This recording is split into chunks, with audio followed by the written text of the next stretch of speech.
Hello everyone, welcome to another edition of This Week in Irish History. I'm Dan Murphy. With us as always is Blue and Gold Illustrated senior editor Lou Somogyi. We're getting close to April now. It's starting to get a little bit warmer out here in South Bend, looking a little bit like springtime, and it's time for spring football.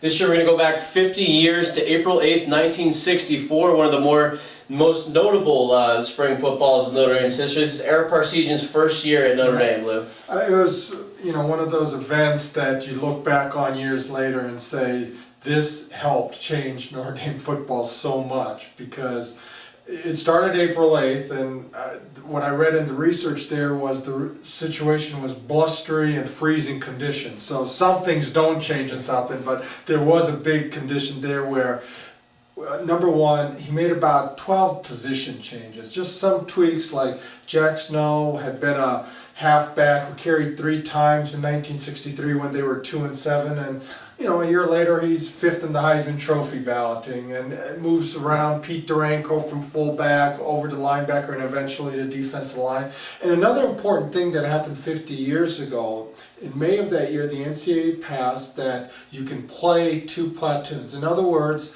the players on offense don't also have to line up on defense, because if you had to do that back in '64, what happened was your 2 starting ends on offense, which were Phil Sheridan and Jack Snow at receiver, they would have also had to be the ends on defense.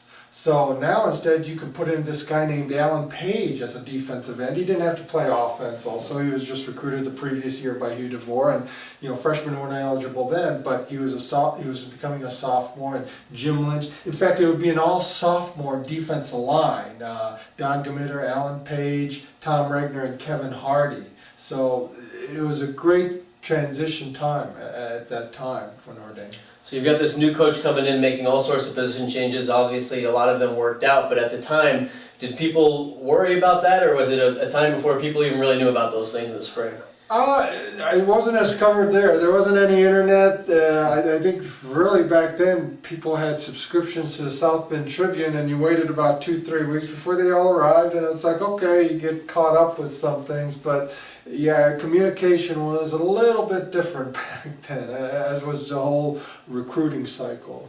So April 8th they start this year. Notre Dame's going to finish on April 12th. They started the first week of March. A bit of a different calendar. Was it typical to start that much later back then in '64? Yeah, it was a different school year there, and the Blue Gold game traditionally, which back then was known as the Old Timers game, you brought back players from the pros. I mean, could you imagine bringing Golden Tate and Justin Tuck now back for games? To make it more interesting. Yeah, I think their agents would have something to say about playing in that type of game there. But they usually like to hold it the first Saturday of May, coincided with the Kentucky Derby as well. But calendars have changed, and things, just like with recruiting, have moved up quite a bit.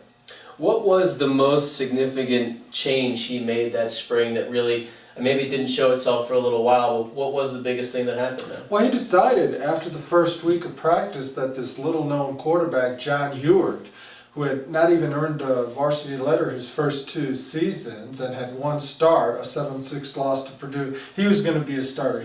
He did some unorthodox things. He had kind of a bit of a jump pass, and maybe Tom Pagner told me years ago, he was the backfield coach, that first few days he really tried working with him on his mechanics because he was throwing a little bit too much off to the side, and Ara just told him, leave it be, the ball gets to where it needs to be. Don't overcoach, don't overanalyze. And lo and behold, he becomes the Heisman Trophy winner, same way like Jack Snow becomes 5th in the Heisman balloting with 60 catches, which was an ungodly figure back then.